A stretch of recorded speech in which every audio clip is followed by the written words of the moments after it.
Bonjour à tous, bonjour les amis, bonjour à ceux qui regardent un petit peu les actualités sur ma chaîne YouTube.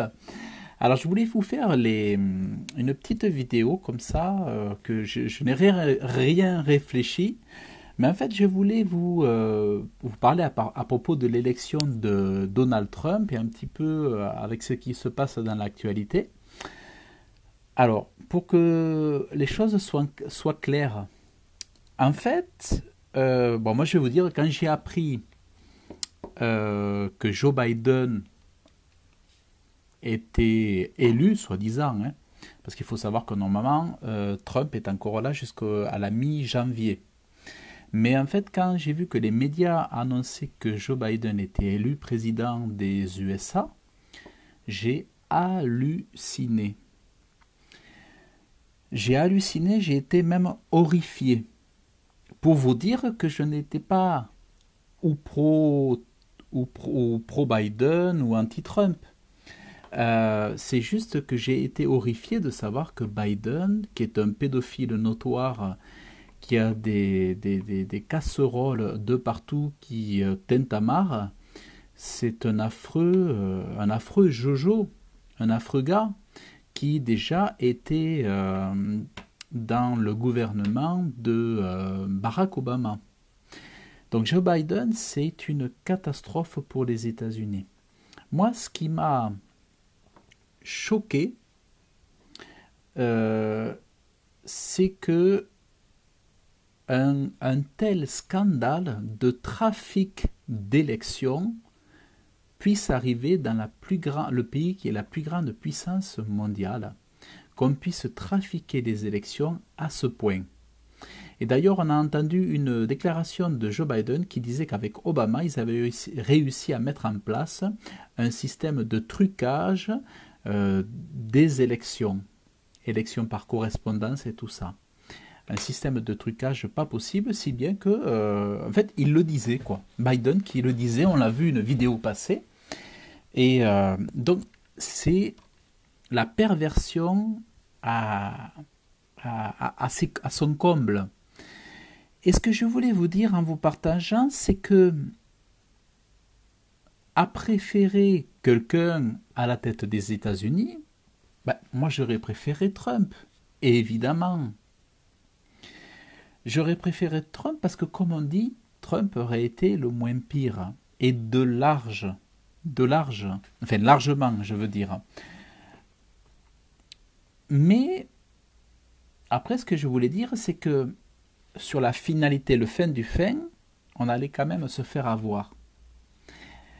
Parce que, comme je vous disais, vous avez vu un petit peu, je vous disais que les deux, que ce soit Biden ou Trump, les deux sont les pantins ou les acteurs des Rothschild aujourd'hui. Parce qu'il est impossible aujourd'hui de monter à ce niveau de présidence dans un tel pays sans copiner avec la franc-maçonnerie ou sans être l'élu des banques centrales, des plus grands banquiers mondiaux, notamment les Rothschild et les fondations Rockefeller. C'est impossible. Il y a aussi les jésuites qui soutiennent Donald Trump et qui l'ont aidé, et puis enfin, il y a pas mal de choses derrière. Donc, oui, c'est vrai que, comme je vous disais, c'est vrai qu'il faut faire attention à attendre après un sauveur, parce que, ben, voyez, de toute façon, si les gens attendaient après l'élection de Donald Trump absolue, parce que comme disaient beaucoup, il sera fatalement élu, c'est bon, il va être élu, ben, enfin, c'est vrai que, mais même moi, je me disais franchement, Biden, il ne sait pas parler, il confond son fils décédé avec sa fille vivante. Enfin, il y a eu, enfin, le gars, il délirait complet quand il parlait. Enfin, on voyait qu'il était complètement ou drogué ou je ne sais rien. En tout cas, euh, bon, il a quand même aussi 77 ans, Biden. Bon, en fait, c'est dingue Moi, je me disais, bon, ils ont mis Biden en face de Trump parce qu'on est sûr au moins que Trump va passer. Mais comme ils ont truqué les élections, eh bien Biden est passé, même s'il est nul. Même s'il est nul. Et ça, c'est dingue. Donc, ça veut dire quoi? Moi, je veux dire que de voir ça aux États-Unis, c'est-à-dire comme nous en France, on est baigné dans du mensonge pas possible avec nos gouvernements, parce que finalement, enfin, la pandémie, c'est juste parce qu'on a des menteurs au gouvernement. Sinon, il n'y a pas de pandémie. C'est juste une pandémie de masques par terre ou une pandémie de faux tests positifs. Mais sinon, la seule pandémie, il n'y a pas les cadavres par terre, il y a juste des cadavres de masques par terre. Et donc, nous, on a un lot de mensonges terribles, mais là, on a un usurpateur qui est passé par la voie du mensonge aux États-Unis, c'est-à-dire il a truqué l'élection, et on a un président qui se... En plus, ils ont déclaré qu'il était vraiment président, alors que Trump a déclenché des initiatives judiciaires et tout ça. Donc normalement, il faut attendre le débriefing, il faut attendre tout ça, quoi. Normalement, il devrait attendre que tout se passe devant les procédures juridiques, enfin les procédures... enfin, j'ai pas les termes pour l'expliquer, mais donc il devrait attendre le fin du fin pour dire effectivement si Biden est vraiment élu ou pas. Puisque s'il y a fraude, s'il y a contestation, il faut quand même qu'ils aient le temps d'étudier tout ça, mais les médias, disent c'est bon, Biden il est élu, donc il ne faut pas attendre, c'est bon. Donc, ce qui est dingue, c'est que ça veut dire que, imaginez que Biden soit définitivement élu, on arrive dans un monde qui est dominé, mais alors là, par, comment dire, par le mensonge qui ne se cache pas. Et quand le mensonge ne se cache pas, le globalisme ne se cache pas et le nouvel ordre mondial ne se cache plus. C'est-à-dire maintenant, ils revendiquent le mensonge. C'est-à-dire qu'on passerait avec Biden, on passerait dans un cap, dans des proportions de dictature et de totalitarisme. Parce que ça aurait été inadmissible avant qu'un président soit toléré, comment dire, puisse rentrer à la gouvernance comme ça, en sachant tous les trucages. Mais maintenant, si c'est toléré, ça veut bien montrer qu'au pouvoir, comment dire, dans les hautes sphères du gouvernement, tout est verrouillé par la franc-maçonnerie, les Illuminati, par tout ça, par les banquiers, par tout ça. Et finalement, c'est vraiment, on voit qu'on est dans du totalitarisme, sanitaire, sécuritaire, financier, et voilà. Et ce que j'ai remarqué aussi, il y a un petit truc qui me revient là. Ce que j'ai remarqué, c'est qu'avant de totalement officialiser le nouvel ordre mondial, ils veulent nous faire mépriser tous les gouvernements. C'est-à-dire qu'il y a une volonté de discrédibiliser tous nos gouvernements pour amener les peuples à dire nos gouvernements sont incapables aujourd'hui de gouverner.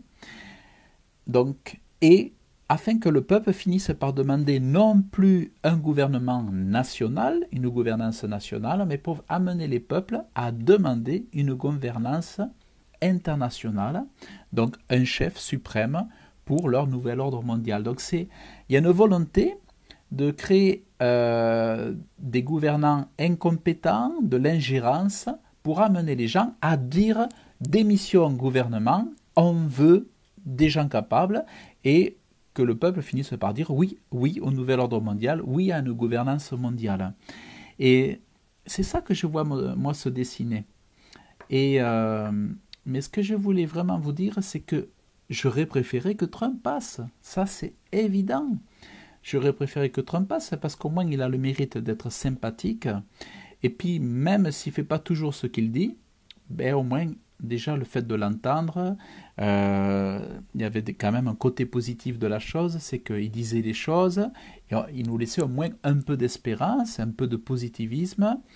Et c'est vrai que même si, bon, c'est un peu le double personnage, hein, c'est un peu le, la- je dirais un peu le Gémini ou le Gémeaux, c'est-à-dire il y a la face visible de Trump, celle qui montre et celle qui est cachée, que là on ne connaît pas, qui est plus mondialiste, qui est plus secrète, qui est plus franc-maçonnerie, qui est plus jésuite, sectaire et tout ça. Mais bref, on avait quand même, au moins, il nous donnait au moins de la matière pour espérer. Alors, c'est vrai, l'espérance, lorsqu'elle conduit au pied du mur, elle est très dangereuse. Comme je dis, des fois, il vaut mieux avoir un ennemi qui ne se cache pas d'être notre ennemi, qui ne fait pas semblant. Au moins, on sait que le gars, c'est un voyou. Donc, des fois, vaut mieux avoir quelqu'un qui soit, au moins, on est affranchi, on sait dans quelle case le mettre, que d'être trompé par quelqu'un et de croire que c'est un sauveur alors que pas du tout. Voilà. Donc, parfois, il vaut mieux se dire, bah, lui, il est méchant, ben, au moins, je sais qu'il est méchant, que, voilà.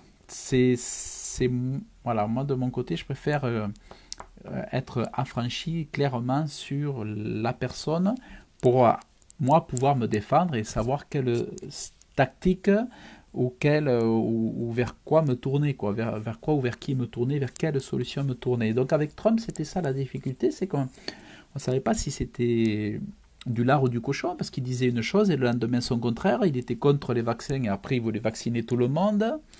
Il y avait plein de trucs comme ça, d'incohérences. C'est vraiment aussi, c'était beaucoup de baratin. Mais effectivement, il a fait aussi des bonnes choses. Donc ça, et moi, bon, au tout début, j'ai soutenu Donald Trump et beaucoup de mes posts. euh, En France, j'étais un des seuls au tout début à soutenir Donald Trump. C'est comme ça que pas mal de personnes avaient commencé à me suivre parce que je soutenais Trump en 2019. En 2019, je le soutenais jusqu'en fin février 2020, où après j'ai commencé à chercher un petit peu plus et tout ça. Mais tout ça pour dire que aucune amertume, aucun problème avec Trump. D'ailleurs, j'ai même un livre de lui. Je ne suis pas là pour dire du mal de lui, au contraire. J'ai même des livres de son pasteur à Donald Trump qui a écrit plusieurs livres et que j'ai découvert qu'il était plus tard franc-maçon du 33e degré, qui se disait pasteur. Cet homme se disait pasteur. Le pasteur de Trump était franc-maçon du 33e degré. Or, quand on est chrétien, on sait très bien qu'il faut choisir son camp. Soit on aime Dieu, soit on aime le diable. Or, quand on est dans la franc-maçonnerie, on n'aime pas Dieu, on sert Satan, on sert Lucifer. Donc, en fait, c'était... le pasteur, c'était une couverture. Sa veste, son manteau de pasteur, c'était juste une couverture pour se faire passer pour un ange, alors qu'il servait le diable. Et donc, c'est comme ça que beaucoup de presbytériens, qu'on croit être des pasteurs, sont en fait des faux pasteurs, comme la Bible le dit. Et il y a des faux pasteurs, des faux apôtres, des faux prophètes, et des diables qui se déguisent en anges de lumière. Donc voilà, et moi, à un moment donné, comme je dis, dans la vie de chacun, il y a une période de notre vie où on tombe dans le panneau. Alors, plus c'est court, mieux c'est. L'idéal, c'est de tomber dans le panneau le moins longtemps possible et de vite se réveiller, de revenir à la raison. Mais surtout, ce qui est important dans des périodes comme ça de troubles, c'est de sortir toute émotivité, toute émotion, tout sentimentalisme. Il faut garder un esprit froid pour avoir le meilleur esprit critique. Ça, c'est vraiment très, très important. Pour avoir un bon détachement, un bon esprit critique, c'est important de garder l'esprit froid. Ça, c'est très, très important. Sinon, les gens s'attachent et ça devient de l'idolâtrie déguisée. C'est-à-dire, on commence à aimer le personnage et et à avoir, comme on appelle, on adhère à son charisme, on va adhérer à il va y avoir une espèce de fascination pour le personnage et on va être aveuglé on va rentrer dans un deuxième rêve. Et c'est là où moi je voulais vous dire que je voulais éviter que vous tombiez dans un deuxième rêve en vous disant attention, n'ayez pas de fausses espérances en Trump parce que, vous voyez, regardez si demain il est définitivement éjecté du poste de président, mais vous aurez espéré pour rien. Et finalement, quel que soit le chemin, votre espérance, elle sera jetée aux oubliettes et vous serez encore plus déçus que des personnes comme moi qui se seront détachées à temps pour ne pas espérer avoir des faux espoirs. Voilà. Mais voilà. Après, je dirais, s'il y a échec total de Donald Trump, attention à ne pas non plus continuer à trop pleurer sur lui, à trop l'idolâtrer et tout, parce que il cache des choses, c'est-à-dire que certains ont été très maladroits pour cacher le passé, pour cacher des traces, tout ça, tout ça. Donald Trump a été puis il a été peut-être très entouré pour dissimuler les traces, mais petit à petit, on va voir qu'il y a des choses qui vont remonter, malheureusement. Moi, j'aurais préféré que ce soit un saint ou qu'il soit détaché de la franc-maçonnerie, qu'il soit détaché du mondialisme, qu'il soit moins impliqué chez les jésuites qui sont très dangereux, les jésuites aussi. Euh, ouais, les jésuites, c'est vrai que moi à une époque je m'étais renseigné, c'est une secte très très dangereuse depuis très longtemps. Et donc voilà. Donc c'était par rapport à ça, je voulais faire une petite vidéo. Donc moi, choqué pour évidemment pour Biden, pour moi c'est affreux, affreux d'imaginer Biden comme président. C'est un truc complètement affreux. Honnêtement, ouais, j'aurais préféré que Donald Trump reste là. Et j'espère juste qu'il y aura un peu de justice aux États-Unis, que l'escroquerie va pouvoir éclater, mais quand on voit les médias aux États-Unis qui ont toujours été en apparence contre Trump, bon, ça je ne sais pas si ça faisait pas partie du storytelling du scénario mondialiste justement pour faire croire qu'il y avait encore une démocratie, comme je vous mettais dans un de mes posts, c'est-à-dire on fait croire qu'il y a un gentil et qu'il y a un méchant, comme ça on vous fait croire à une dualité, on vous fait croire à ce qu'il y a un choix, qu'il y a une possibilité de choix. Or, ça, c'est. Alors qu'en réalité, derrière se cachent les mêmes comment dire, les mêmes personnes qui tiennent les manettes, dont les banques Rothschild et tout ça. Mais on fait croire à une démocratie pour laisser un petit peu, pour faire tomber la pression, pour que le peuple soit pas trop virulent, et pour lui laisser croire qu'on lui a donné la parole. C'est comme en France, hein.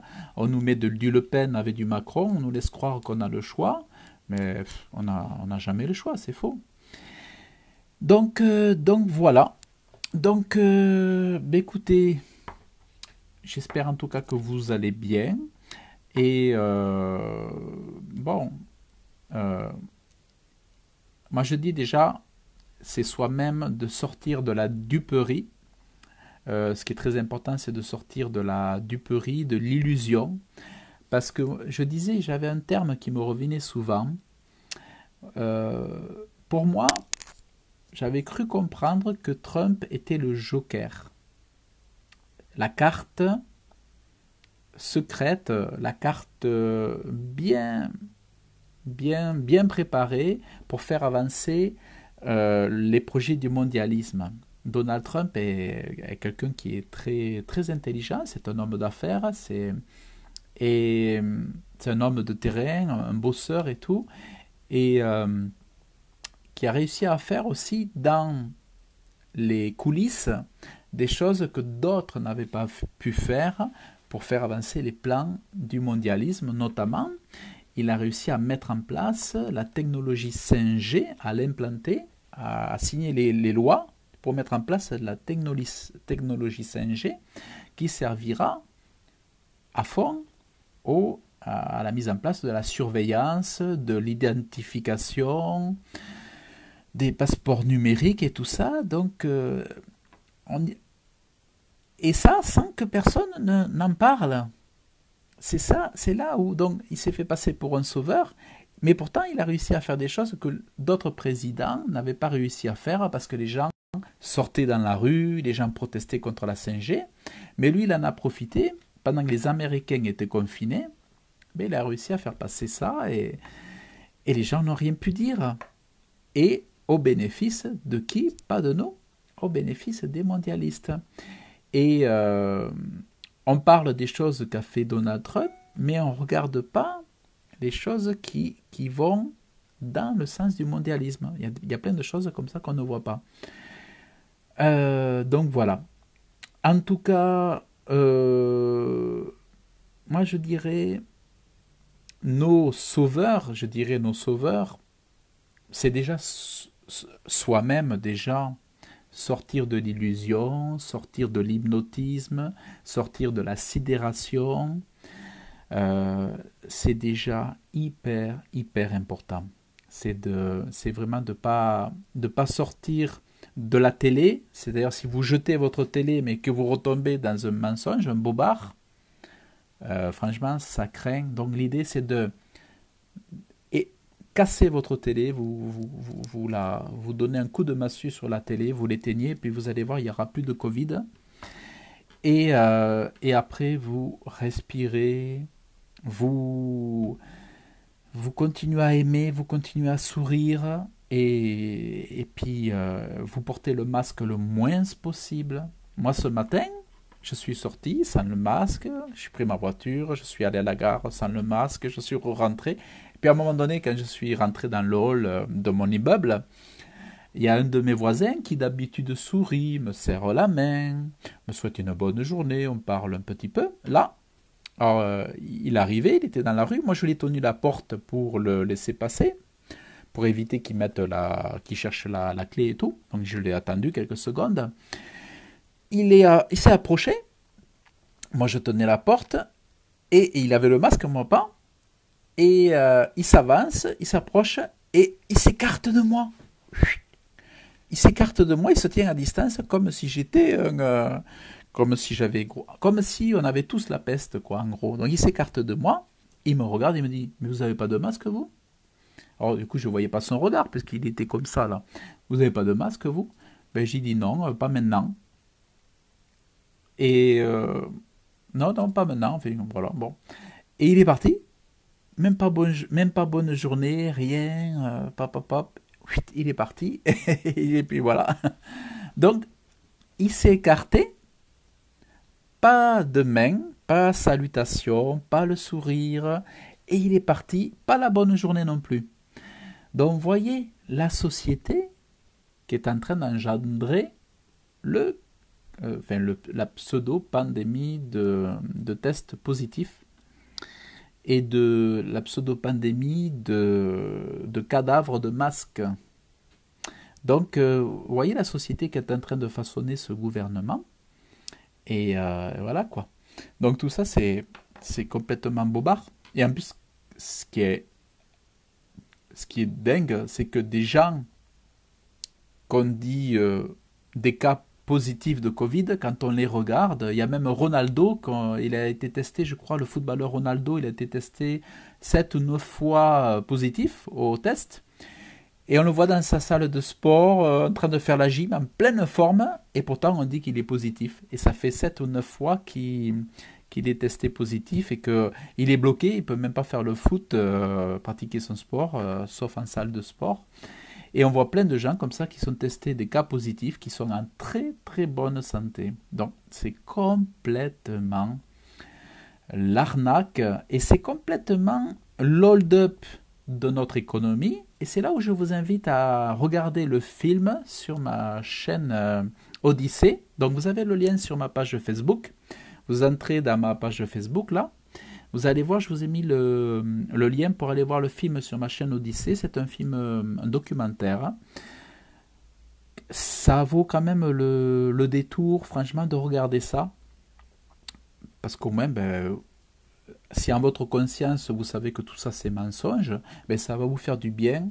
Vous n'allez pas vous sentir seul. ça va vous faire du bien. Et puis en plus, c'est une vidéo que vous pouvez partager à vos amis, en famille même. Vous pouvez leur envoyer des mails à votre famille, envoyer ça, l'URL par exemple, dans les SMS pour envoyer à vos amis, leur dire, regarde, il faut absolument que tu regardes ça.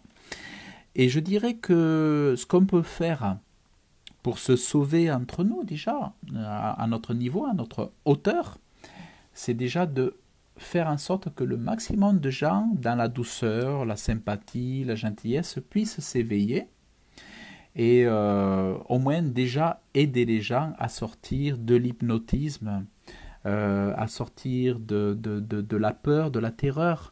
Ce matin, j'étais à la gare et j'ai vu un monsieur avec un masque, un masque, je sais pas, comme dans les films de Contagion, vous savez, un masque, un truc comme ça, là, pof, pof, un truc qui faisait comme ça, en plastique, ou je sais pas quoi, avec comme si Tchernobyl, quoi. Mais j'ai dit, mais dingue. Donc en fait, il y a des gens qui sont terrorisés, terrorisés. Des papis, mamies qui sortent plus de chez eux, qui veulent même pas s'approcher des petits-enfants et tout. Les gens sont vraiment terrorisés. Donc, tout en ayant le respect de leur compréhension des choses, essayez de les éveiller. Puis ça sera déjà une bonne chose parce que la torpeur, tout ça, la peur, c'est vrai que ça existe.